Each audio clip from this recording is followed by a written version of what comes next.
గోవర్ధన్ నాయుడు పాదాలకు నమస్కరించింది Arpita. God bless యూరా చెప్పాడు గోవర్ధన్ నాయుడు. మీ ఆశీస్సులతో లక్ష్యం వైపు ప్రయాణిస్తాను సార్ అంది అర్పిత.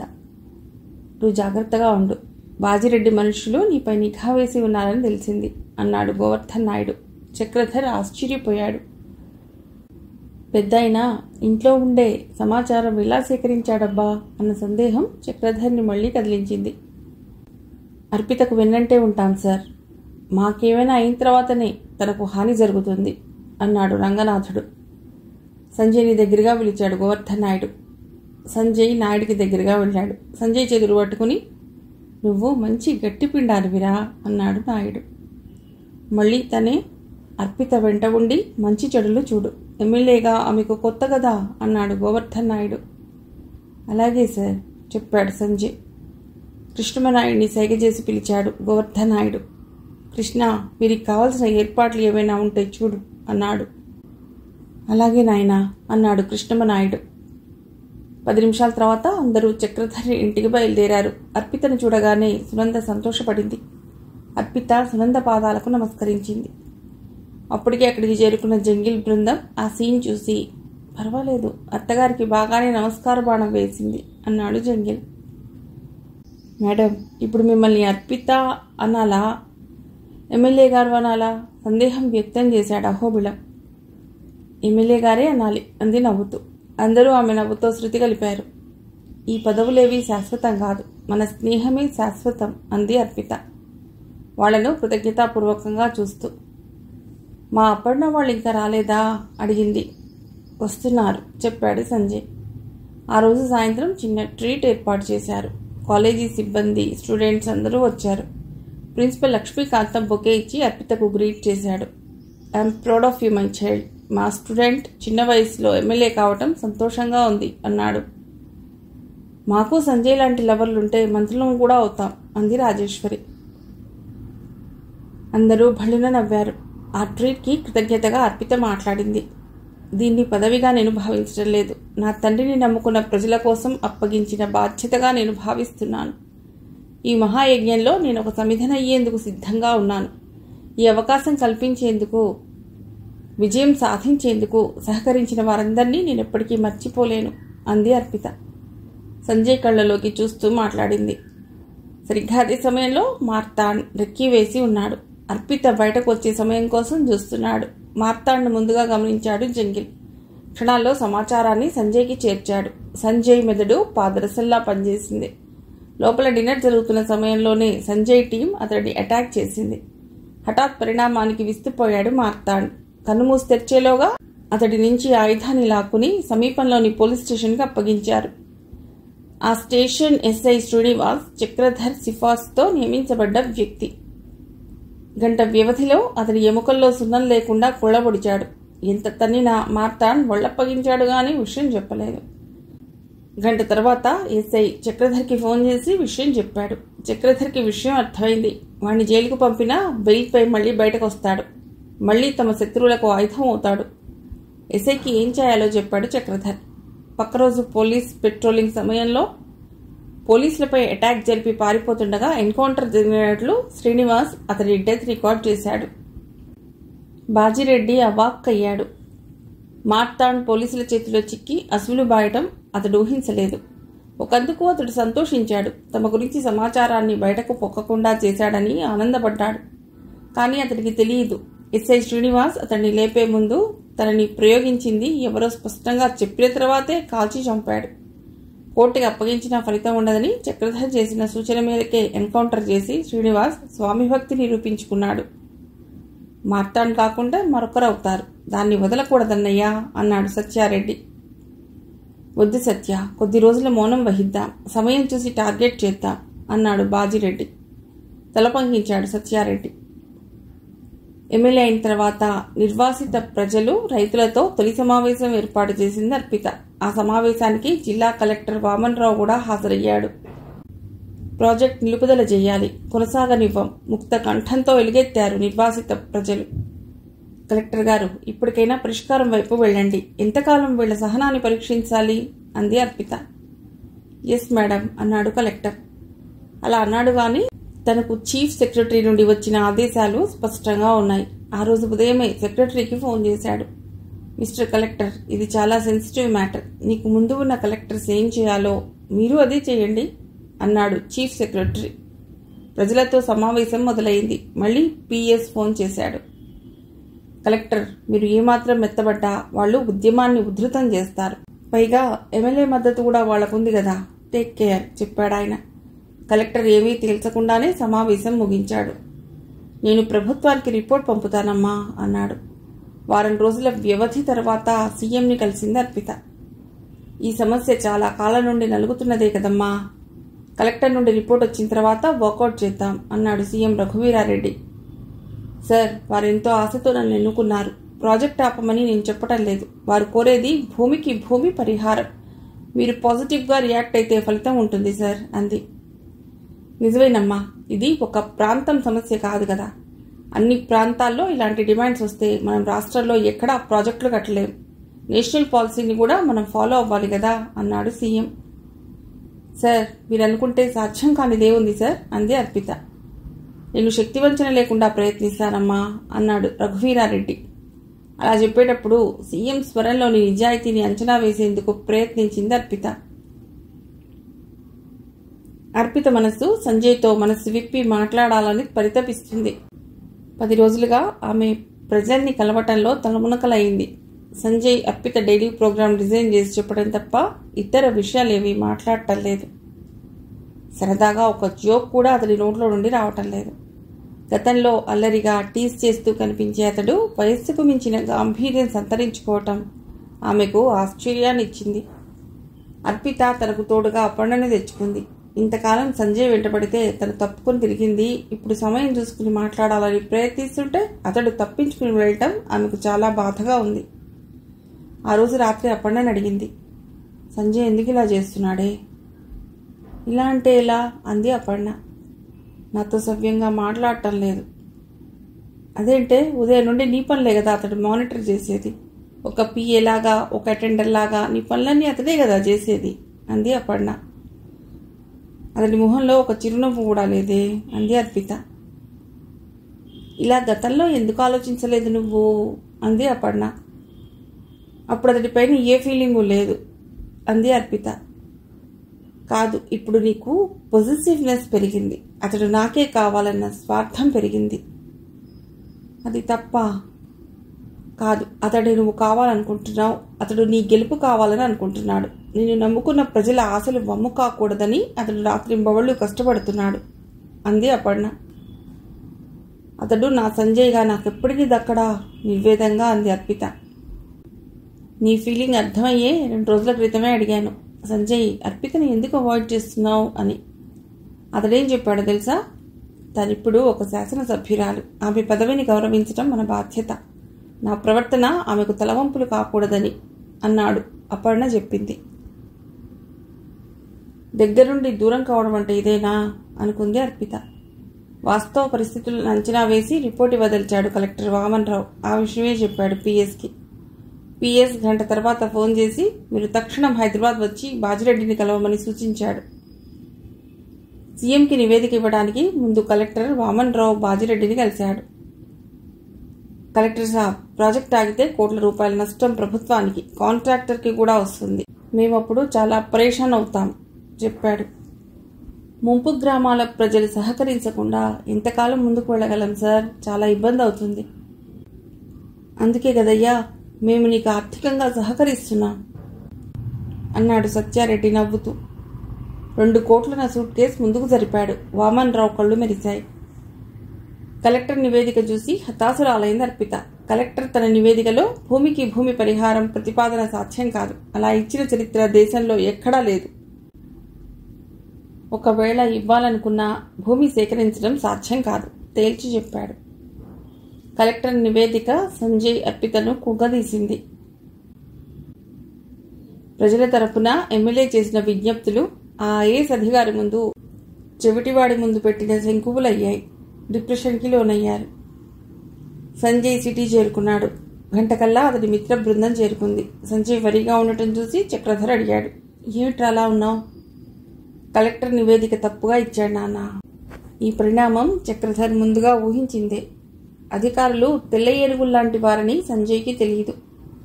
ఈ దేశంలో మెజారిటీ ఐఏఎస్లు ఐఆర్ఎస్లే కదరా అన్నాడు చక్రధర్. ఐఆర్ఎస్లు మాత్రమే కాదంకుల్, అమ్మమ్మాలు కూడా అన్నాడు జంగిల్. ప్రస్తుతం మనం ఏం చేయలేం సంజయ్. అక్కడికి వెళ్లే ప్రతి ఐఏఎస్ను కొనుగోలు చేయడం బాజిరెడ్డికి ఆనవాయితీ అన్నాడు చక్రధర్. వీళ్ళెవరికి ఇండివిడ్యువాలిటీ ఉండదా అంకుల్ అడిగాడు జంగిల్. అది ఉంటే బదిలీ కావడమో చావడమో ఉంటుంది. కలెక్టర్ తప్పుడు నివేదిక ఇస్తున్నాడని కంప్లైంట్ చేయలేమా అంకుల్ అడిగాడు అహోబిళ. చేసినా ఫలితం ఏముంటుంది? కలెక్టర్పై వేసే ఎంక్వైరీ కమిటీని కూడా కొనుగోలు చేస్తారు అన్నాడు చక్రధర్. మరి వీరి సమస్యకు పరిష్కారం ఏమిటంకుల్ అడిగాడు శర్మ. మనకు అనుకూలంగా నివేదిక ఇచ్చే అధికారి వచ్చే వరకు ఈ సమస్య పరిష్కారం కాదు తేల్చి చెప్పాడు చక్రధర్. ఆలోచనలో పడ్డాడు సంజయ్. ప్రజలకు ఇలా సమాధానం చెప్పాలో తెలియక సతమతమయ్యే అర్పిత రూపమే అతడికి కనిపిస్తుంది. చాలా ఆశలతో ప్రజలు ఆమెను ఎమ్మెల్యేం చేశారు. ప్రజాప్రతినిధి అభీష్టానికి వ్యతిరేకంగా నివేదికలా? ఎంతకాలం ఈ పోరాటం చేయాలి ప్రజలు? సుదీర్ఘ పోరాటాలతో అలసిపోయిన వారి మనస్సులకు సాంత్వన కలిగించేది ఎలాగో అతడికి కూడా అర్థం కాలేదు. గంటసేపు మదనపడ్డ తర్వాత అతడు స్థిర నిర్ణయానికి వచ్చాడు. గోవర్ధన్ నాయుడిని కలిశాడు చక్రధర్. కలెక్టర్ నివేదిక గురించి చెప్పాడు. నాయుడు సీఎంని టెలిఫోన్లో కలపమని కొడుకు కృష్ణనాయుడికి చెప్పాడు. అరగంట తర్వాత సీఎం రఘువీరారెడ్డి లైన్లోకి వచ్చాడు. నమస్కారం పెద్దాయనా అన్నాడు సీఎం. రఘు, ఎంతకాలం వాళ్ళు పోరాటం చేయాలి? వారికి విముక్తి లేదా అడిగాడు గోవర్ధన్ నాయుడు. నిజమే పెద్దయ్యా, నాకు బాధగానే ఉంది. కలెక్టర్ నివేదికలో సాధ్యం కాదని తేల్చి చెప్పాడు. రఘు, కలెక్టర్ నువ్వెలా ఆదేశిస్తే అలా చేస్తాడు కదా అడిగాడు గోవర్ధన్. కలెక్టర్ నివేదిక వాస్తవ పరిస్థితులకు అనుగుణంగానే ఉంది సార్, అందుకే ఏమీ మాట్లాడలేకున్నా అన్నాడు సీఎం. రఘు, నీకు ఆ పదవి శాశ్వతం కాదు, నాకు ఈ ప్రాణం శాశ్వతం కాదు. పోయేలోపు వాళ్ళని భూమికి హక్కుదారులుగా చేయాలని భావిస్తున్నా అడిగాడు గోవర్ధన్ రావు. నాకు న్యాయం చేయాలని ఆశగానే ఉంది, సాధ్యాసాధ్యాలు చూడాలి కదా చెప్పాడు సీఎం. ఫోన్ కట్ చేశాడు గోవర్ధన్ నాయుడు. వీడు నా దగ్గర రాజకీయాలు మాట్లాడుతున్నాడు చక్రి కోపంగా అన్నాడు గోవర్ధన్ నాయుడు. మీరు సీఎంని బతిమలాడటం చూసి నాకు చాలా బాధ కలిగింది పెద్దాయనా అన్నాడు చక్రధర్. నేను మీరు పడే బాధల గురించి ఆలోచిస్తున్నా చెప్పాడు గోవర్ధన్ నాయుడు. చక్రధర్లో ఆలోచనలు సుళ్ళు తిరిగి అవి సంజయ్ దగ్గరకు వచ్చి ఆగాయి. సంజయ్ అంతర్మథనం అతడికి అర్థమవుతుంది. నరసింహుడు తనకు స్నేహితుడు. అతడి కూతురు అర్పిత తన కొడుక్కి స్నేహితురాలు. తాను తన స్నేహితుడిని గెలిపించడానికి చేసిన పోరాటం కన్నా తన కొడుకు తన స్నేహితురాల్ని గెలిపించడానికి చేస్తున్న పోరాటం అపురూపం అనిపించింది. చక్రధర ఆలోచనలన్నీ కొలిక్కొచ్చి కృష్ణమనాయుడి దగ్గర ఆగాయి. అర్పిత మళ్లీ బస్సులను తమ గ్రామంలో తిరిగేలా పునరుద్ధరించింది. కామాక్షిని తనే ఆహ్వానించి టీచర్గా నియామకం చేసింది. కామాక్షి మామూలుగా అయితే వచ్చేది కాదు. గ్రామస్తుల అభద్రతాభావం, అశాంతితో తీసుకునే నిర్ణయాలు తనని కబళించి వేస్తుందని భయపడేది. కానీ ఆమె కళ్ల ముందు సంజయ్ రూపం పదే పదే కనిపించి నిద్ర లేకుండా చేస్తుంది. మొన్నటి వరకు ఆ గ్రామంలో గడ్డం పెంచుకుని తిరిగిన ఒక యువకుడు ఏకంగా మాజీ మంత్రి కొడుకు కావడం, అది ఒక విద్యావంతుడు కావటం ఆమెని సమ్మోహనపరిచింది. ఒక రాజకుమారుడు మారువేషంలో ఉన్నట్టు తనకు పదే పదే అనిపించేది. అదే రుజువైంది. అర్పిత నామినేషన్ సమయంలో సంజయ్ టీవీలో కనిపించి ఆమెను ఆశ్చర్యచకితుడిని చేశాడు. గడ్డం లేకపోవడంతో సంజయ్ ఇంకా అందంగా కనిపించాడు. సంజయ్ అర్పితకు పిఏగా ఉన్నాడన్న సమాచారం కేశవుడి ద్వారా చేరింది. ఇక ఆమె మనస్సు ఆగలేదు. ఇక అక్కడికి వద్దులేమ్మా, ఆమె తండ్రి ఎంఈఓ చెప్పినప్పటికీ కామాక్షి ఊరుకోలేదు. అలాంటి ప్రజలకు సేవ చేయాలి నాన్న బుకాయించింది. ఎంఈఓ ఉప్పొంగిపోయాడు. యుద్ధానికి వెళుతున్న వీరనారిని సాగనంపినట్టు సాగనంపాడు. అమాయకంగా కనిపించే కామాక్షిని మరో రకంగా అర్పిత కల్లో కూడా ఊహించుకోలేదు. అవసరం ఉన్నా లేకున్నా సంజయ్ కంటి ముందు పడేందుకు కామాక్షి చేసే ప్రయత్నాలు అర్పిత గుర్తించకపోలేదు. సార్, మిమ్మల్ని చూసిన ప్రతిసారి రాజకుమారుడు మారువేషం కథే గుర్తుకొచ్చేది చెప్పింది కామాక్షి ఒకసారి. అర్పిత వింటూనే ఉంది. మొదట మామూలుగా మాట్లాడుతుందేమో అనుకుంది. అది రిపీట్ అవుతూ సంజయ్తో మాట్లాడేటప్పుడు కామాక్షి బుగ్గలు మెరవటం, కళ్లల్లో కాంతులు రావటంతో ఆమె అనుమానం పెనుభూతమైంది. సంజయ్, ఆమె మన గ్రామంలో పనిచేయటానికి వచ్చిన టీచర్. ఆమెతో నీ కబుర్లేంటి అంది ఒకసారి ఉండబట్టలేక. పోనీ అర్పిత, తను చాలా సాహసంతో పనిచేయడానికి వచ్చిన అమ్మాయి కదా, తనకన్నా సాహసంతో నేను ఇక్కడ ఉన్నానని తెలిసి అడ్మైర్ అవుతుంది క్యాజువల్గా చెప్పాడు సంజయ్. రే పిచ్చి కన్నా, అది కేవలం అడ్మైర్ కాదురా, అది నాకు కొంప ముంచేలా ఉంది స్వగతంలో అనుకుంటూ. అయినా కాస్త డిస్టెన్స్ మెయింటైన్ చేస్తే బాగుంటుందేమో అంది. అర్థమయ్యి అర్థం కాక సరే అన్నాడు. రంగనాథుడు అర్పిత పడే కష్టాలు గమనిస్తూ నవ్వుకున్నాడు. అతడి స్నేహితుడు కేశవులు కామాక్షికి సైడ్ కొట్టడానికి చేసే ప్రయత్నాలు కూడా అతడికి తెలుసు. కామాక్షి సంజయ్తో మాట్లాడేందుకు వచ్చిన 5 నిమిషాల్లోనే కేశవులకు ఫోన్ చేసేవాడు. కేశవులు చూడగానే కామాక్షి అక్కడి నుంచి జారుకునేది. ఒక పక్క కామాక్షి రకాటం, మరో పక్క అర్పిత అవస్థ చూసి నవ్వుకునేవాడు. సెక్యూరిటీని దృష్టిలో ఉంచుకుని అర్పిత ఎమ్మెల్యే అయిన తర్వాత కూడా దేవరకొండలోనే నివాసం ఏర్పాటు చేశాడు. సెక్యూరిటీ బాధ్యతలు రంగనాథుడు పర్యవేక్షించేవాడు. సంజయ్ యుద్ధ ప్రాతిపాదికన ఆధునిక సౌకర్యాలు కల్పించాడు. సంజయ్ 10 గంటలకల్లా రెడీ అయి అర్పిత ఇంటికి వచ్చేసేవాడు. అతడు వచ్చేసరికి ఒక్కోసారి కామాక్షి ప్రత్యక్షమయ్యేది. కామాక్షి చురుకుదనాన్ని దృష్టిలో ఉంచుకుని అప్పన్న కూడా లేకపోవడంతో అర్పిత మంచి చెడ్డలు చూసుకునేందుకు కామాక్షిని డిప్యూట్ చేసి ఉండమన్నాడు. పిల్లల కోసం మరో టీచర్ని ఏర్పాటు చేశాడు. ముందు ఏదో సౌకర్యంగా ఉంటుందని సరేనంది. కానీ కామాక్షి చూపులన్నీ సంజయ్ మీదే కేంద్రీకృతం కావడంతో అర్పితకు మనశ్శాంతి లేకుండా పోతోంది. సమయానికి అప్పన్న కూడా అక్కడలేదు. సమీప బంధువుల వివాహమని ఊరెళ్ళింది. కామాక్షిని ఆగిపోమని చెప్పడానికి సాహసించలేకపోతోంది. ఆ మాటే చెప్పింది తన స్నేహితురాలు అప్పన్నకు టెలిఫోన్లో. నేను వచ్చేస్తాలేవే, నేను వచ్చే వరకు ఉండని అంది అప్పన్న. అప్పటికే అది నా కొంప ముంచేలా ఉంది అంది అర్పిత. నీ సంజయ్ అంత బలహీనుడు కాదులేవే అంది అప్పన్న. మగాడు వెనలాంటివాడు, ఆడపిల్లనే అగ్ని తాకితే జావగారిపోకుండా ఉండలేడు అంది అర్పిత. మరి ఇంతకాలం ఈ ప్రేమ ఎక్కడ దాచావమ్మా అంది అర్పిత అల్లరిగా. ఏ బద్మాష్, ప్రేమ లేకుండానే అతన్ని కాపాడేందుకు వచ్చానా? వీడు నా మొగుడని కామెడీగా చెప్పాననుకున్నావా అంది. మో, నువ్వు గుండెలు తీసిన బంటువే అంది అప్పన్న.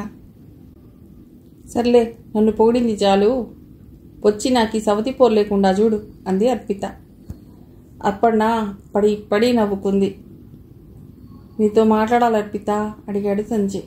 అర్పిత హృదయం మధురోహలతో ఊగిపోయింది.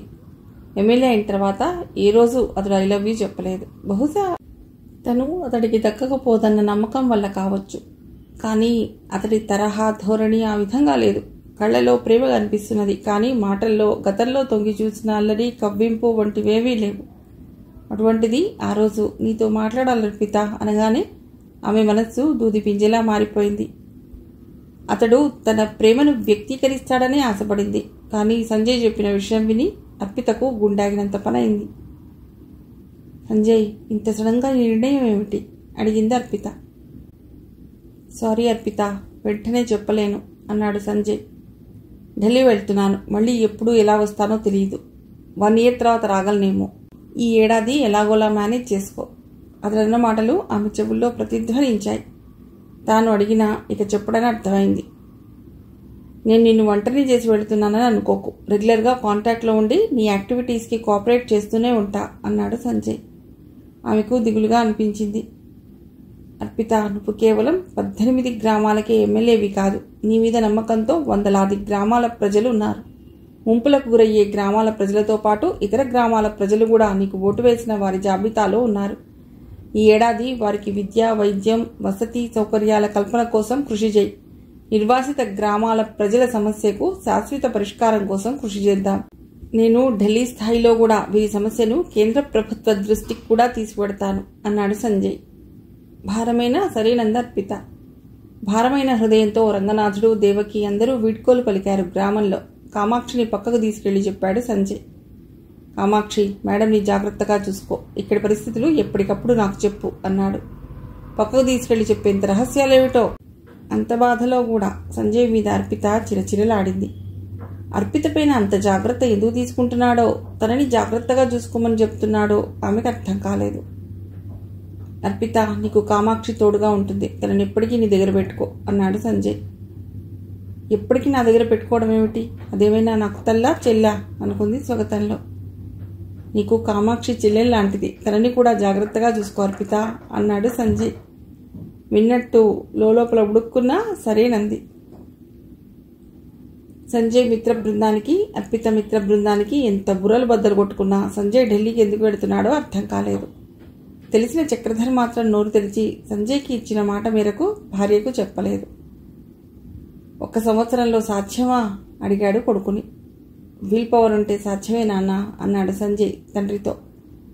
ఎనీహౌ నీ పట్టుదలని అభినందించకుండా ఉండలేకపోతున్నారా? Be brave my son. కొడుకు నుదుటిపైన ముద్దు పెట్టుకున్నాడు చక్రధర్. ఎందుకు వెళ్తున్నాడో చెప్పకుండా వెళ్తున్నాడేమిటి? కొడుకుపై ఫిర్యాదు చేసింది సునంద. మమ్మీ, ప్రతిరోజు ఉదయం 7 గంటలకు నీకు ఫోన్ చేస్తా, ప్రతి నిమిషం ఆలోచనలో నీ వెంటే ఉంటా ఓదార్చాడు సంజయ్. ఏదేమైనా తండ్రి కొడుకులు తోడు దొంగలు, ఫిర్యాదు చేసింది సునంద పక్కనే ఉన్న కూతురితో.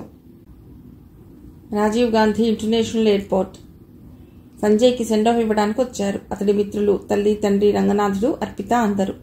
బోర్డింగ్ పాస్ తీసుకుని లోపలికి వెళ్ళటానికి సంజయ్ సిద్ధమవుతుంటే అర్పిత గుండె ఆగినంత పని అయింది. అతడు తనకి శాశ్వతంగా దూరం అవుతున్నాడేమోనన్న ఫీలింగ్. గుండెను ఎవరో తొక్కిపెట్టినట్లయింది. కన్నీళ్లు రాకుండా దాచుకోవటానికి వృధా ప్రయత్నం చేసింది. అందరి పరిస్థితి ఒకేలా ఉంది. ప్రతి ఒక్కరూ మరొకరికి కనిపించకుండా బాధను దాచుకుంటున్నారు.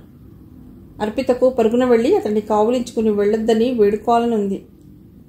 7 ఏడాది క్రితం అతడి ఉనికి కూడా తాను సహించలేకపోయేది. అతడి గాలి కూడా భరించలేకపోయేది. ఎంతలో ఎంత వింత! అతడి మాట వేదవాక్కుగా మారింది. అతడు చనిపోమ్మంటే నిలువున కుప్పగూలేందుకు కూడా తాను సిద్ధమైంది. అతడు లేని నీడ, అతడు లేని జాడ తనకు నిర్వీర్యమనిపిస్తుంది. అర్పిత ఫీలింగ్స్ అర్థం చేసుకున్న అపర్ణ ఆమె చెయ్యి అనునయంగా నొక్కింది. జంగిల్, ఇతర మిత్ర బృందం కూడా అయోమయంలోనే వీడ్కోలు పలికారు. తాము కూడా ఢిల్లీకి వస్తామని సిద్ధమయ్యారు. పొరపాటున కూడా అటు రావద్దని అందరి చేత ఒట్టేయించుకున్నాడు సంజయ్. తమ మిత్రుడు ఢిల్లీకి ఎందుకు వెడుతున్నాడో తెలియక అందరూ ఊపిరి తీసుకోవటానికి కూడా కష్టపడ్డారు. ఢిల్లీలో సంజయ్ ఏం చేస్తాడో, అతడి రక్షణ పరిస్థితి ఏమిటో అర్థం కాక తల్లడిల్లిపోయారు. నిబ్బరంగా ఉంది మాత్రం అతడి తండ్రి చక్రధర్ మాత్రమే. సరిగ్గా అదే సమయంలో బాజిరెడ్డి, సత్యారెడ్డి సీఎం రఘువీరారెడ్డితో భేటీ వేశారు. బాబాయ్, మిమ్మల్ని దించేందుకు కుట్ర జరుగుతుంది అన్నాడు బాజిరెడ్డి. ఎలా అడిగాడు రఘువీరారెడ్డి. అది తెలియదు, ఎక్కడ్నుంచో ప్లాన్ జరుగుతుంది. రఘువీరారెడ్డి ఆలోచనలో పడ్డాడు. తనకి వ్యతిరేకంగా కుట్ర చేసేంత శక్తివంతులెవరు? ఆలోచించే కొద్దీ అతడి మెదడుకు ఎవరూ తట్టడం లేదు. బాజిరెడ్డి, సత్యారెడ్డి బాంబు పేల్చి వెళ్లారు. దారిలో అడిగాడు సత్యారెడ్డి. అన్నా, బాబాయ్ని ఎందుకు అలర్ట్ చేశావు? అలర్ట్ కాదు, ఆత్మరక్షణ. ఎమ్మెల్యేలలో రహస్య మంతనాలు జరుగుతున్నట్టు సమాచారం వచ్చింది. ఎవరు ప్రయత్నం చేస్తున్నారు అడిగాడు సత్యారెడ్డి. క్లారిటీ లేదు, ప్రయత్నం జరుగుతుంది. మనం ఎక్కే వరకు ఉండవలసింది బాబాయే కదా, అందుకే అలర్ట్ చేశా అన్నాడు బాజిరెడ్డి. నీ బ్రెయిన్ సూపర్ అన్నయ్యా, మెచ్చుకున్నాడు సత్యారెడ్డి. సత్య, ఇది మనం డప్పు కుట్టుకునే సమయం కాదు, అందరం అలర్ట్గా ఉండాలి హెచ్చరించాడు బాజిరెడ్డి. ఎస్ అన్నయ్య అన్నాడు సత్యారెడ్డి. సత్యారెడ్డి ఆలోచిస్తున్నాడు. బాబాయ్కి పదవీకాంక్ష తప్ప మరే కోరిక లేదు. రాష్ట్రాన్ని అధికారికంగా బాబాయ్ నడుపుతుంటే అనధికారికంగా తామే నడుపుతున్నారు. దీనికి బ్రేక్ వేస్తే దాన్ని పూడ్చుకోవటానికి జీవితకాలం కూడా సరిపోదు. తమ అక్రమ ఆస్తులు బహిర్గతం కావడమే కాక మీడియా పసిగడితే ఊచలు కూడా లెక్కబెట్టవలసి వస్తుంది. అది తమకు ఆత్మహత్య సదృశ్యం. సత్యారెడ్డి బుర్ర పాదరసంలా పనిచేయటం మొదలెట్టింది. ఇంటెలిజెన్స్ చీఫ్ని టెలిఫోన్లోకి తీసుకున్నాడు. సార్, మన శాసనసభ్యుల బలాలు, బలహీనతలు, వారి వెనక ఉన్న శక్తుల గురించి సమాచారం కావాలి. అన్నయ్య వెంటనే సేకరించమన్నాడు అన్నాడు సత్యారెడ్డి. అలాగే సార్ చెప్పాడు ఇంటెలిజెన్స్ చీఫ్. సంజయ్ ఢిల్లీ వెళ్లి 6 నెలలైంది. మధ్యలో ఒకసారి వచ్చిపోవడం తప్ప మళ్లీ రాలేదు. టెలిఫోన్లో మాట్లాడటం కూడా తగ్గింది. అర్పితకు దాదాపు పిచ్చెక్కినట్లుంది. ఎమ్మెల్యే పోస్టు ప్రభుత్వ ఉద్యోగిలాగానే చేస్తుంది. గ్రామాల్లో ప్రజలు వసతులు, సౌకర్యాలు చూడటం తన దినచర్యగా మారిపోయింది. నిర్వాసితుల గ్రామాల ప్రజలు మాత్రం నిరాశ, నిస్పృహతోనే వేగిపోతున్నారు. త్వరలో మీ సమస్య పరిష్కారం అవుతుంది, అర్పిత మభ్యపెడుతుంది. సంజయ్ అర్పితకు ఫోన్ చేసే సమయం కన్నా కామాక్షితోనే ఎక్కువ మాట్లాడుతున్నాడు. అర్పిత మనసు కుత్త ఉడికిపోతోంది. కామాక్షికి ఫోన్ వచ్చినప్పుడు ఫోన్ ఇవ్వమని అడగటానికి ఆమెకు ఈగో అడ్డుగా వస్తుంది. మేడం, ఇలా చేయమన్నారు, అలా చేయమన్నారు, ఈ సమాచారం మెయిల్లో పెట్టమన్నారు అని చెప్పడం తప్ప కామాక్షి అతడు ఏం మాట్లాడేది మాత్రం చెప్పటం లేదు. Jungle and team Sanjay phone కోసం ఆశగా ఎదురుచూడటం తప్ప సంజయ్ నుండి వారికి కూడా నేరుగా కమ్యూనికేషన్ లేదు. వీడికి ఇదేం రోగం రా, రహస్య గూఢచారిలా పనిచేసుకుపోతున్నాడు, కనీసం ఫోన్ నెంబర్ కూడా ఇవ్వలేదు, వాపోయాడు అహోబిళం. వాడేం చేస్తున్నాడో వాడికి తప్ప మరొకరికి తెలిసేలా ఎప్పుడైనా చేశాడిట్రా. లవ్లో కూడా మన అవసరం ఉంది కాబట్టి చెప్పాడు, లేకుంటే అది కూడా చెప్పేవాడు కాదు కదా గురుడు అన్నాడు శర్మ.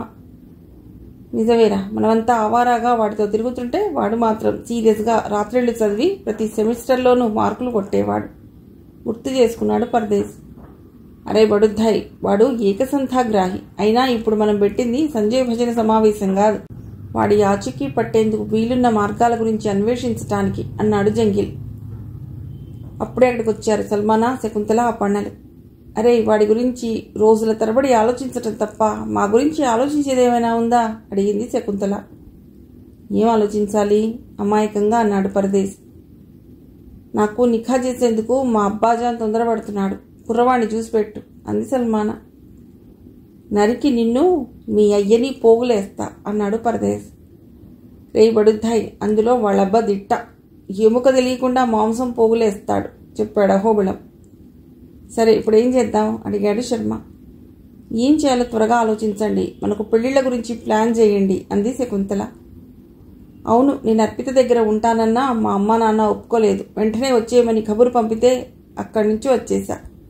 ఎవరో టీటీడీలో మంచి ఆఫీసర్గా పనిచేస్తున్న కుర్రవాడు ఉన్నట్ట, దేవుడి సన్నిధిలో ఇద్దరు సుఖంగా ఉండవచ్చు, సిద్ధం కమ్మని మా అమ్మ నాన్న పోరు పెడుతున్నారు అంది అపర్ణ. ప్రేమిస్తే ఇటువంటి పెయిన్స్ సహజమే కదా అన్నాడు శర్మ. మీరు ఇట్లాగే అంటా ఉండండి, మా అబ్బలు ఎవరో ఒకరినిచ్చి తాళి కట్టిస్తే మేము వచ్చే ఏడాదికి లేబర్ రూమ్లో చేరి పెయిన్స్ భరిస్తుంటాం వ్యంగ్యంగా అంది శకుంతల. ఓకే గైస్, సంజయ్ గారు ఇచ్చిన టైం ఏడాదిలో 6 నెలలు దాటింది కదా, మరో 6 నెలలు ఎన్ని కష్టాలు వచ్చినా వెయిట్ చేద్దాం చెప్పాడు జంగిల్. నీకేంరా, నువ్వెంతకాలమైనా వెయిట్ చేస్తావు, నీ పబ్బం గడుస్తుందిగా అంది రిచా జంగిల్ని దెప్పుతూ. పబ్బమేమిటి అమాయకంగా అడిగింది సల్మానా. వీడు పేరుకు తాళిగట్టకపోయినా రాత్రింబవళ్ళు నాతో కాపురం చేస్తున్నాడు, వీడికేం తెలుస్తుంది మీ బాధలు అంది రిచా. అందుకే నా బాబు వెయిట్ చేద్దాం అంటున్నావు దెప్పింది శకుంతల. కోర్స్ ఏదో చెప్పబోయాడు జంగిల్. నువ్వు చెప్పింది చాలు, ఇదిగో నీ మిత్రులకు చెప్పు, కనీసం కిస్ ఇవ్వడానికి కూడా సంజయ్ పర్మిషన్ కావాలట పచ్చిగా అంది సల్మానా. టూ మచ్ అంది అపర్ణ. సరే తల్లి, బాధను ఆపండి, ఏం చేయాలో ఆలోచిస్తాం అన్నాడు అహోబిళం. ఎలాగోలా అఘోరించి స్పీడ్ చేయండి అంది శకుంతల. సరే అన్నారు ముగ్గురు, శర్మ, అహోబిళం, పరదేశ్లు. ఏడాది పూర్తయింది. సంజయ్ ఢిల్లీ నుండి రాలేదు. అందరిలోనూ ఉత్కంఠ పెరిగింది. సంజయ్ టెలిఫోన్లో సైతం దొరకలేదు. సంజయ్ చేసిన ఆఖరి ఫోన్ కాల్ కామాక్షికి. కామాక్షి, నేను ఏ నిమిషంలోనైనా రావచ్చు, నేను వచ్చే వరకు అర్పితను కంటికి రెప్పలా కాపాడుకో అన్నాడు. ఎందుకు మీరు ప్రతిసారి చెప్తుంటారు, ఒకసారి చెప్తే చాలు కదా అంది కామాక్షి. నీకు అర్థం కాదులే అన్నాడు సంజయ్. మీరు ఆమెను గాఢంగా ప్రేమిస్తున్నారు అంతే కదా అంది. అవతల సంజయ్ ఫోన్ కట్ అయింది. సంజయ్ చెప్పిన గడువు పూర్తి కావటం, అతడు మొహం చాటు వేయడంతో దేవకి, రంగనాథుడిలో అసహనం బద్దలైంది. సంజయ్ని నమ్మి ఈ ఏడాది పాటు ఎలాంటి ఉద్యమం నడపకుండా ఆపాం, ఇది సరైన నిర్ణయమేనా అడిగింది దేవకి. అర్పిత సమాధానం చెప్పలేదు, బాధతో తలదించుకుంది. సంజయ్ మనల్ని పక్కదారి పట్టించాడేమో అన్న అనుమానం పెరుగుతుంది. సందేహం వ్యక్తం చేశాడు రంగనాథుడు. వాళ్ళ నాన్నలాగే ఇతడు మోసం చేశాడేమో, ఇంతకుముందు అతడి తండ్రి చక్రధర్ చెప్పినవన్నీ కట్టుకథలేనేమో. రంగనాథుడి మిత్రులు బయటపడ్డారు. దెబ్బతిన్నట్లు చూసింది అర్పిత. ఇక మీనమేషాలు లెక్కించడం అనవసరం రంగా, మళ్ళీ ఉద్యమాన్ని ఉధృతం చేయి, మన మనుషులతో వెళ్ళి ప్రాజెక్టు పనులు ఆపు చేయించు చెప్పింది దేవకి. అలాగే అత్త చెప్పాడు రంగనాథుడు. బేలగా చూసింది అర్పిత. సారీ అమ్ములు, ఇంకా ఎంతకాలం ఎదురు చూస్తాం? సంజయ్ ఢిల్లీకి వెళ్ళాడు, ఎందుకు వెళ్ళాడో ఎవ్వరికీ చెప్పలేదు. ఆఖరికి 2 నెలలుగా అతడి ఫోన్ కాల్ కూడా లేదు. అతడు సేఫ్గా ఉన్నాడో లేదో కూడా అర్థం కావటం లేదు.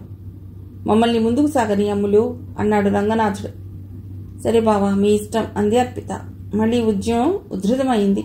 ప్రభుత్వం కూడా పోలీసుల రూపంలో పట్టు బిగించింది. ప్రాజెక్టు పనులకు ఆటంకాలు ముమ్మరమయ్యాయి. దళం మళ్లీ రంగంలోకి దిగింది. దళం సహకారంతో సైట్లోని ఇంజనీర్లను రంగనాథుడు కిడ్నాప్ చేశాడు. ప్రభుత్వానికి అల్టిమేటం ఇచ్చాడు. ప్రభుత్వం తమ డిమాండ్లను పరిష్కరిస్తామంటేనే సైట్ ఇంజనీర్లను విడుదల చేస్తామని రంగనాథుడు మీడియాలో ప్రకటించాడు. పోలీసులు మరోసారి పాశవికంగా విరుచుకుపడ్డారు. రంగనాథుడి ఆచూకీ తెలపమని అతడి స్నేహితుల్ని నిర్బంధించారు. దేవకిని, రంగనాథుడి తల్లి వర్ధనమ్మను కూడా ఇంట్రోగేట్ చేశారు. సెగ ఢిల్లీ వరకు తగిలింది. ప్రైమ్ మినిస్టర్ 3 సార్లు అప్పటికి సీఎంతో మాట్లాడాడు. ప్రతిసారి మేము సాల్వ్ చేసుకుంటాం సార్ అన్నాడు సీఎం. 4వసారి అతడు సీఎం మాట వినదలుచుకోలేదు. ఈ సమస్య సాల్వ్ చేసేందుకు నేను ఒక ఐఏఎస్ ఆఫీసర్ని స్పెషల్ డ్యూటీ మీద ఏపీకి పంపుతున్నాను అని చెప్పి ఫోన్ పెట్టేశాడు పీఎం. సమస్య పరిష్కారానికి కేంద్ర ప్రభుత్వం స్పెషల్ ఆఫీసర్ని నియామకం చేసిందని, తక్షణం సైట్ ఇంజనీర్లను విడుదల చేయాలని రాష్ట్ర హోంశాఖ ప్రకటన విడుదల చేసింది. ఇటువంటి స్పెషల్ ఆఫీసర్ల మీద తమకు నమ్మకం లేదని, ఎవరొచ్చినా మాజీ సీఎం కొడుకులు బాజిరెడ్డి, సత్యారెడ్డి కొనుగోలు చేయటం ఆనవాయితీ అని బేషరతుగా తమ డిమాండ్లు పరిష్కారం చేయాలని రంగనాథుడు ప్రకటించాడు. అర్పిత సైతం దాదాపు అటువంటి ప్రకటనే విడుదల చేసింది. ఎటువంటి కమిషన్లను కూడా నిర్వాసిత ప్రజలు నమ్మే పరిస్థితిలో లేరని, ఉద్యమకారుల డిమాండ్లను మానవతా దృక్పథంతో ప్రభుత్వం ఆమోదించాలని అర్పిత కూడా ప్రకటించింది. అదే రోజు రాత్రి బాజిరెడ్డి, సత్యారెడ్డి సీఎం రఘువీరారెడ్డిలు భేటీ వేశారు. ఎంక్వైరీ కమిషన్ను వేయకుండా నువ్వు చూడవలసింది బాబాయ్ అన్నాడు బాజిరెడ్డి. చెప్పాన్రా, ప్రైమ్ మినిస్టర్ వినే పరిస్థితిలో లేడు అన్నాడు సీఎం. ఈ పరిస్థితికి కారణం ఆ నరసింహుడి కూతురు, దాన్ని లేపేద్దామంటే నువ్వు ఆపావన్నయ్యా నిష్ఠూరపోయాడు సత్యారెడ్డి.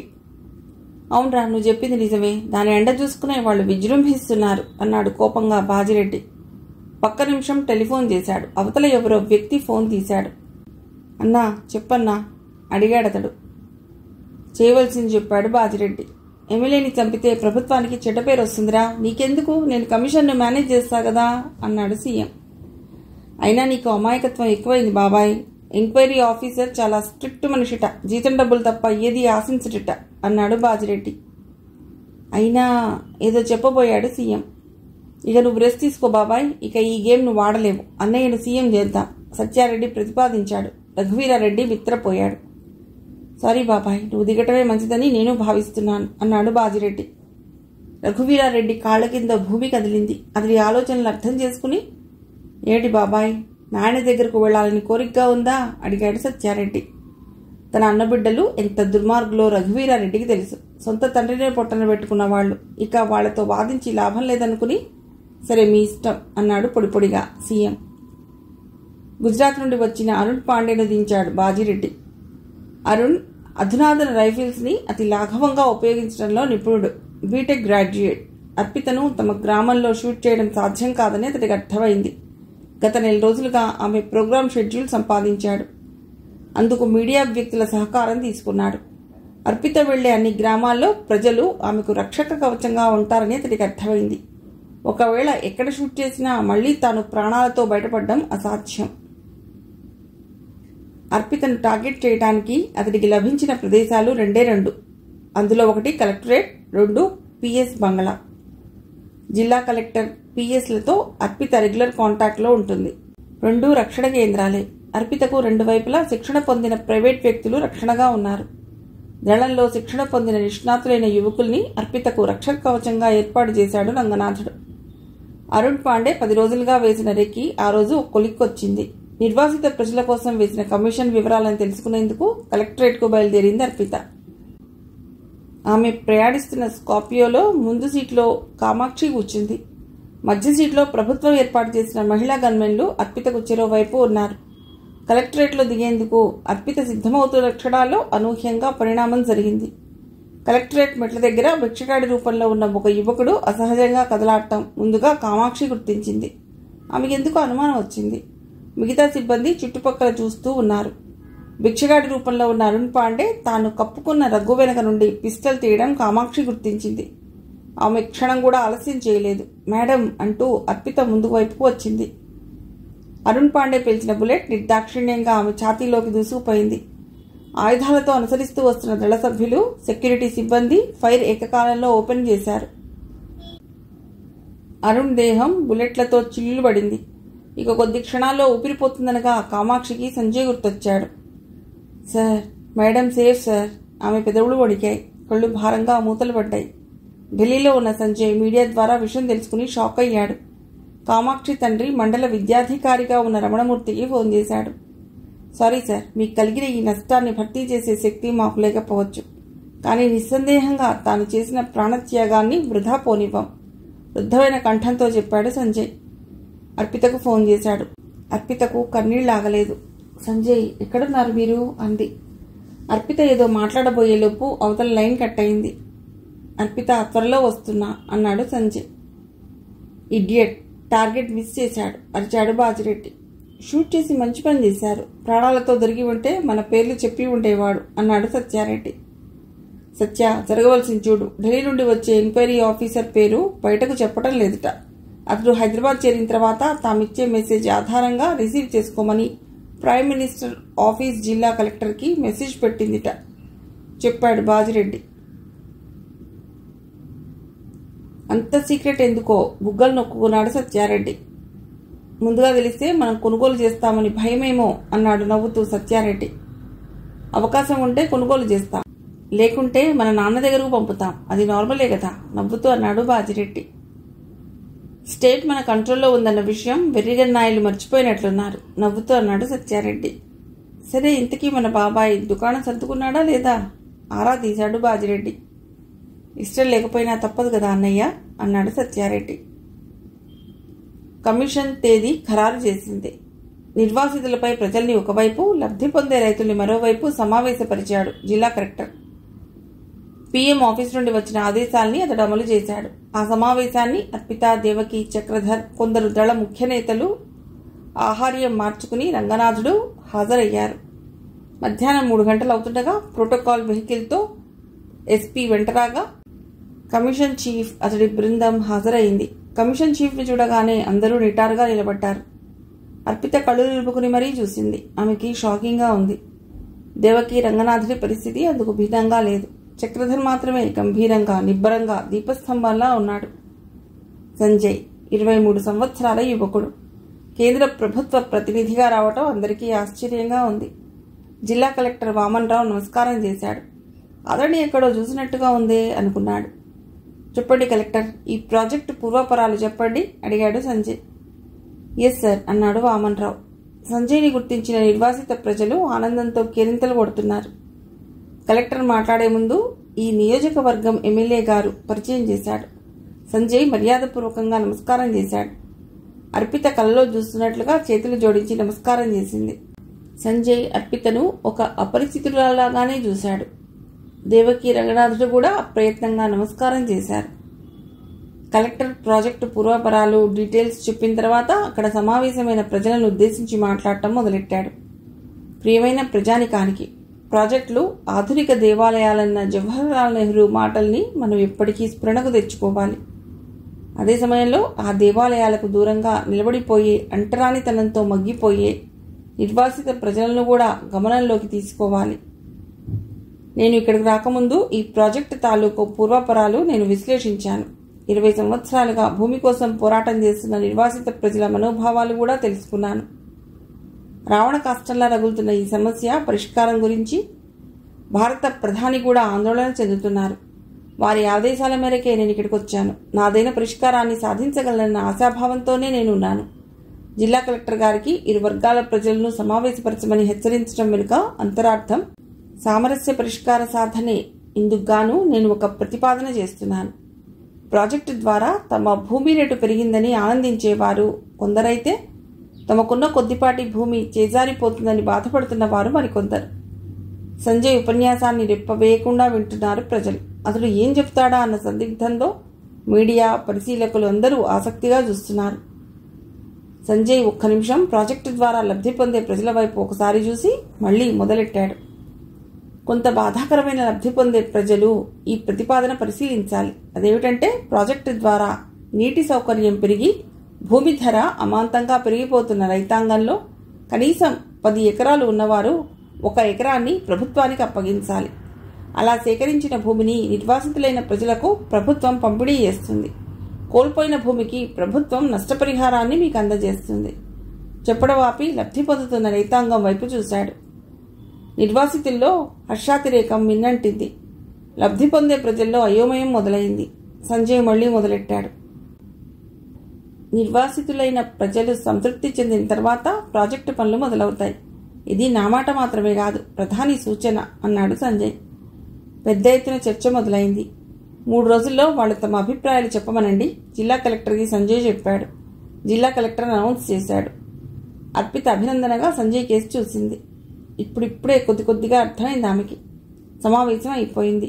సంజయ్ కారు బయలుదేరింది. సంజయ్ కారులోకి జిల్లా కలెక్టర్ ఎక్కుపోయాడు. కలెక్టర్ గారు, మీరు వెనుక వెహికల్లో రండి, ఎమ్మెల్యే గారిని పిలవండి అన్నాడు. కలెక్టర్ ఆహ్వానం మేరకు అర్పిత సంజయ్ కారులోకి ఎక్కింది. సంజయ్ కార్ గెస్ట్ హౌస్కి బయలుదేరింది. సంజయ్ కార్ని ఎస్పీ వెహికల్ ఎస్కాట్తో ఫాలో అయింది. కారు నడుస్తుంది. 2 నిమిషాల మౌనం తర్వాత అర్పిత అంది, నాకంతా కలలా ఉంది. ఇది కల కాదు, నిజం. కావాలంటే గిలి చూడండి అన్నాడు సంజయ్. అతడి పెదవులపై అదే అల్లరి. అర్పిత ఏమీ మాట్లాడలేదు. కొద్దిసేపు తర్వాత, మిమ్మల్ని చూసి 7 ఏడాదిన్నర దాటింది అన్నాడు సంజయ్.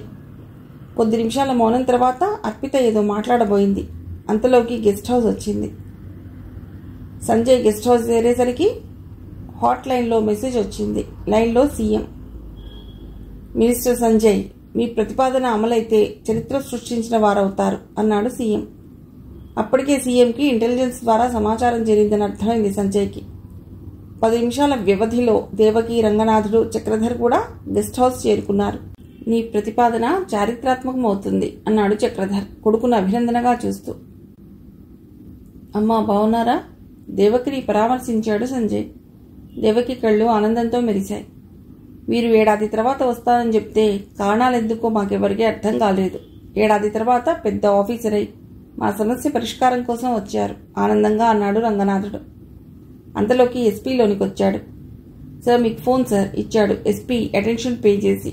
ఫోన్ తీసుకున్నాడు Sanjay. Sir good evening sir చెప్పాడు.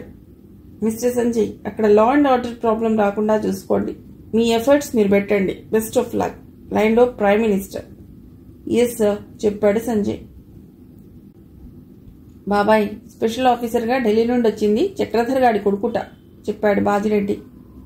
తెలుసు అన్నాడు సీఎం రఘువీరారెడ్డి. స్పెషల్ ఆఫీసర్ ఎవరో మీకు తెలిసి చెప్పలేదా అడిగాడు బాజిరెడ్డి ఆందోళనగా. తెలుసు, బయటకు లీక్ చేయవద్దని పీఎం ఆఫీస్ నుండి మెసేజ్ వచ్చింది అన్నాడు సీఎం. మా దగ్గర కూడా సీక్రెటా అసహనంగా అన్నాడు బాజిరెడ్డి. సీక్రెట్ అంటే సీక్రెట్, మీ పిన్ని కూడా చెప్పలేదు అన్నాడు రఘువీరారెడ్డి. బాబాయ్ గొంతులో వ్యంగ్యం బాజిరెడ్డికి అర్థమవుతోంది.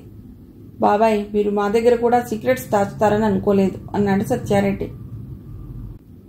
నాకు వ్యతిరేకంగా మీరు గూడుపుఠాణి చేయడం లేదా అనుకున్నాడు స్వగతంలో రఘువీరారెడ్డి. ప్రాజెక్టు అంచనాలు మనం 200% పెంచాం.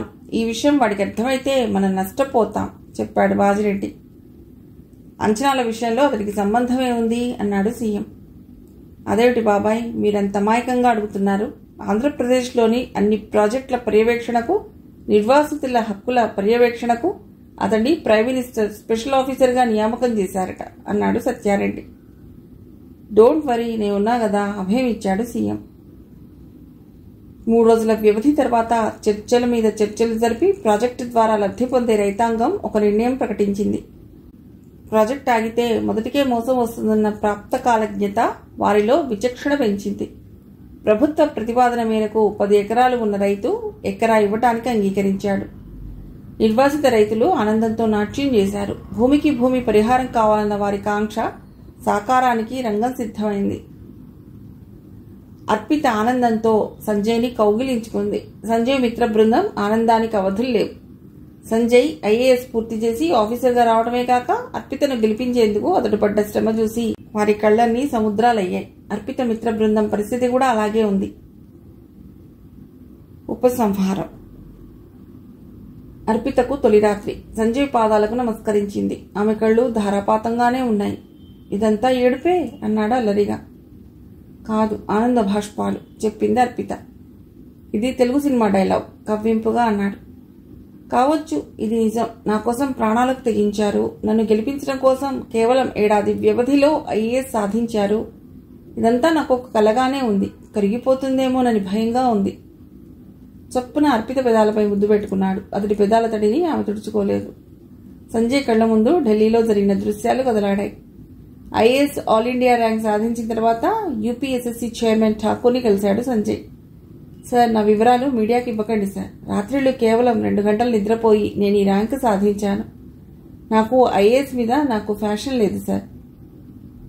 నా లక్ష్యం ఒకటే సార్. మా రాష్ట్ర ప్రభుత్వం నిర్మించే ప్రాజెక్టుల్లో నిర్వాసితులైన ఆ పేద ప్రజలకు అండగా నిలిచేందుకు ఈ ఐఏఎస్ ఉపయోగపడుతుందేమోనని ఒక యజ్ఞంలాగా యోగముద్రలోకి వెళ్లి చదివాను సార్. అభివృద్ధికి చిహ్నాలుగా మనం ప్రాజెక్టులు చేపడుతుంటే ఆ ప్రాజెక్టుల కింద భూమిని కోల్పోతున్న భూమిపుత్రులకు భూమి అంటే చచ్చేంత ప్రేమ సార్. 20 ఏళ్లుగా పోరాటం చేస్తూ 25 మంది మా ప్రాంత ప్రాజెక్టుల్లో ప్రాణాలు కోల్పోయారు. ఠాకూర్ ఒక్క నిమిషం ఆశ్చర్యంగా సంజయ్ కళ్ళలోకి చూశాడు. ఇప్పుడు నేనేం సహాయం చేయాలి నీకు అడిగాడు అతడు. నాకు ప్రైమ్ మినిస్టర్ ఆఫీస్లో ఉద్యోగం ఇప్పించండి సార్. నువ్వు ట్రైనీ ఐఏఎస్ అవుతావు కదా. నాకు ట్రైనింగ్ ఆఫీస్ నుండే మొదలెట్టండి సార్. అక్కడ గుమాస్తా నుండి ట్రైన్ అయ్యేందుకైనా సిద్ధంగా ఉన్నాను. అలా అవకాశం లేకపోతే నాకు ఐఏఎస్ అవసరం లేదు సార్, స్థిరంగా చెప్పాడు సంజయ్. ఠాకూర్ సంజయ్ కళ్ళలోకి సూటిగా చూస్తూ షేక్ హ్యాండ్ ఇచ్చాడు. ప్రైమ్ మినిస్టర్తో సంబంధాల కోసం సంజయ్ పరితపిస్తున్నాడన్నది ఠాకూర్కి అర్థమైంది. పక్క రోజు ప్రైమ్ మినిస్టర్ని కలిశాడు ఠాకూర్. అరగంట తర్వాత సంజయ్ని లోనికి పిలిచాడు ప్రైమ్ మినిస్టర్. ఈ కాలంలో కూడా నీలా ఆలోచించే యువకులున్నారా?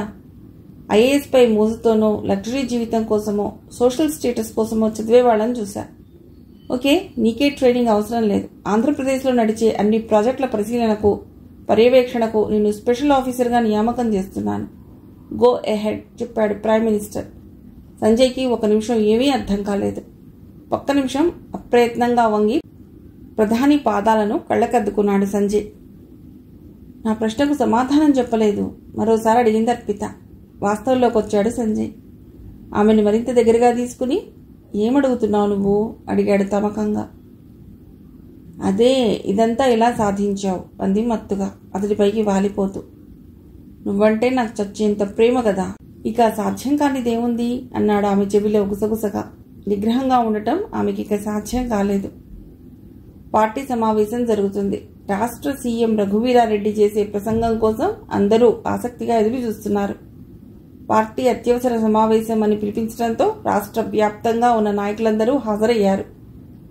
సీఎం ప్రత్యేక ఆహ్వానం మేరకు గోవర్ధన్ నాయుడు తనయుడు కృష్ణమనాయుడు కూడా సమావేశానికి హాజరయ్యాడు. రాజకీయాలకు దూరంగా ఉండే కృష్ణమనాయుడు సైతం సదస్సు హాజరు కావడం ప్రత్యేక ఆకర్షణగా నిలిచింది. మరోవైపు దివంగత సీఎం రఘువీరారెడ్డి తనయులు బాజిరెడ్డి, సత్యారెడ్డిలు కూడా హాజరయ్యారు. బాజిరెడ్డి ముఖం ఆనందంతో వెలిగిపోతుంది. ఆ రోజు ఉదయం రఘువీరారెడ్డి ఫోన్ చేసి, బాజీ, ఈరోజు పార్టీ ప్రత్యేక సమావేశం జరగబోతోంది. సీఎం క్యాండిడేట్ను అనౌన్స్ చేస్తున్నాను. నువ్వు తమ్ముడు వచ్చేయండి అన్నాడు. తనను సీఎం క్యాండిడేట్గా అనౌన్స్ చేస్తున్నాడన్న ఆనందం అతడి మొహంలో తాండవిస్తుంది. CM mic ముందుకొచ్చాడు. ప్రియమైన పార్టీ నేతలు, కార్యకర్తలు, అతిరథ మహారథులందరికీ నమస్కారం. అనారోగ్య కారణాల వల్ల నేను ముఖ్యమంత్రి బాధ్యతల నుండి వైదొలుగుతున్నాను.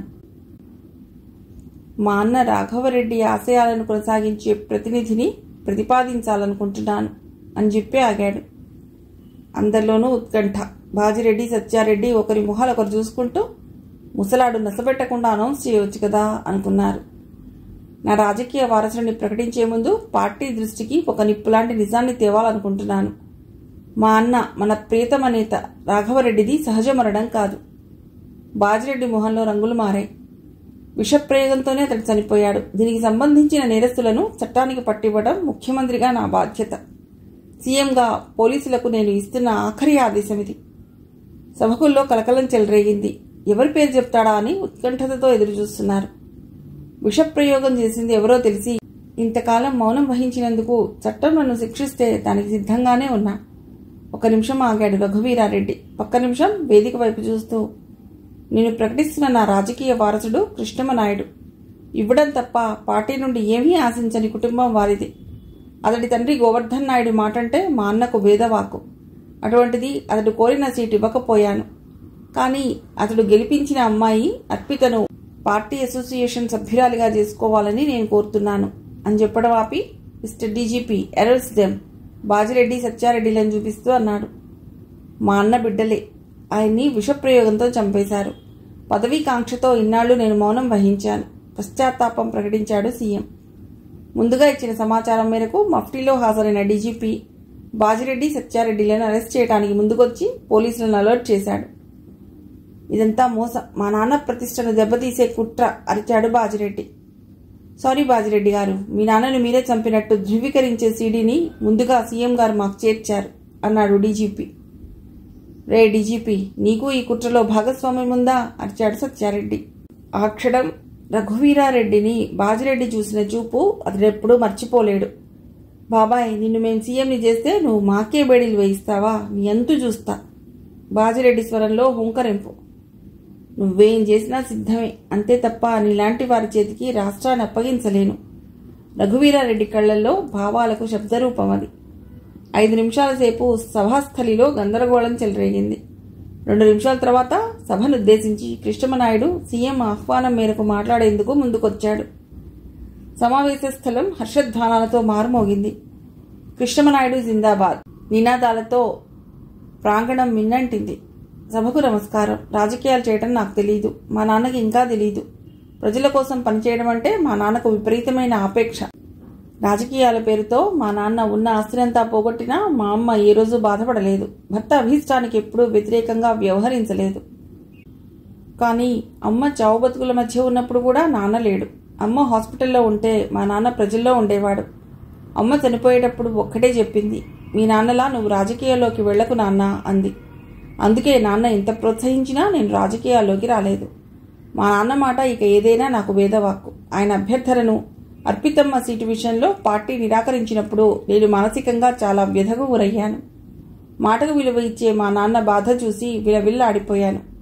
మీలో దాదాపు 70% పైగా ఎమ్మెల్యేలు ఒకరితో సంబంధం లేకుండా ఒకరు వచ్చి నాన్నను కలిసి నన్ను పరామర్శించి వెళ్లేటప్పుడు మీ కళ్లలో బాధ నాకు కనిపించింది. మా కుటుంబానికి ఆప్తుడు చక్రధర్ ముఖ్యమంత్రిగా ప్రతిపాదన నా దగ్గరకు తెచ్చినప్పుడు నేను నిర్ద్వంద్వంగా తిరస్కరించాను. మా నాన్న ప్రేమించిన పార్టీ ఇది. ఎవరినో కూలదోసి పదవి చేపట్టడం నాకు అవసరం లేదనుకున్నాను. కొద్ది రోజుల క్రితం సీఎం అంకుల్ స్వయంగా వచ్చి ఈ ప్రతిపాదన చెప్పినప్పుడు కూడా నా మనసు తిరగబడింది. కానీ సంజయ్ అనే యువకుడు, ఎమ్మెల్యేగా ఉన్న అర్పితమ్మ తమను నమ్ముకున్న ప్రజల కోసం నిలిచిన తీరు చూసి చెలించిపోయాను. ఇటువంటి వారికి అండగా నిలవటం నా ధర్మం అనిపించింది. నేను ముఖ్యమంత్రిగా బాధ్యతలు తీసుకునే క్షణంలోనే అర్పితమ్మను కూడా నా మంత్రివర్గంలోకి తీసుకోవాలని మీ అందరి మద్దతుతో కోరుకుంటున్నాను. సంజయ్ని మన రాష్ట్రంలోని ప్రాజెక్టుల నిర్వహణకు స్పెషల్ ఆఫీసర్గా నియామకం చేయాలని భారత ప్రధానిని కోరుతున్నాను. కృష్ణమనాయుడు ఉపన్యాసం పూర్తయ్యేలోపు సభలో హర్షధ్వానాలు మిన్నంటాయి. కృష్ణమనాయుడు ముఖ్యమంత్రిగా ప్రమాణ స్వీకారం చేశాడు. ఆయన సలహాదారుడిగా కేబినెట్ హోదాలో చక్రధర్ నియామకమయ్యాడు. మేడం, 2 ప్రాజెక్టులు రెడీ చేశాను చెప్పాడు సంజయ్ తన 2 కొడుకులను స్కూల్కు రెడీ చేస్తూ. మిమ్మల్ని ఇలాగే వదిలేస్తే రాష్ట్రంలో ఉన్న ప్రాజెక్టుల కంటే ఇంట్లో ప్రాజెక్టులు పెరిగిపోయేలా ఉన్నాయి అంది అర్పిత 8 నెలల కడుపును భారంగా మోస్తూ కుర్చీలో కూలబడుతూ. రే చిచా, నా 7వ ప్రాజెక్ట్ ఇవాళో రేపో పూర్తయి లాంచింగ్ పూర్తవుతుంది. ఇదిగో మీ అత్త నీకు బ్లెస్సింగ్స్ ఇవ్వడానికి వచ్చింది. ఇవాళ నీ బర్త్డే కదా అన్నాడు అప్పుడే అక్కడికి వచ్చిన జంగిల్. ఓ గాడ్, నిజమే, ఇవాళ నా బర్త్డే అన్న విషయమే మర్చిపోయాను అన్నాడు సంజయ్. అవును, ఇది నీ తొలిచూలు కదా అంది అర్పిత సందేహంగా రిచాను చూస్తూ. దరిద్రుడు 6 కడుపులు తీయించేశాడు అంది జంగిల్ని కొరకొరా చూస్తూ. జంగిల్ సిగ్గుపడ్డాడు. సిగ్గుపడింది చాలేమ్మా, సాయంత్రం నా బర్త్డేకి డిన్నర్ ఇచ్చే అవకాశం నీకే ఇస్తున్నా అన్నాడు సంజయ్. ధన్యుణ్ణి అన్నాడు జంగిల్ నమస్కారం అభినయిస్తూ. కథ సమాప్తం.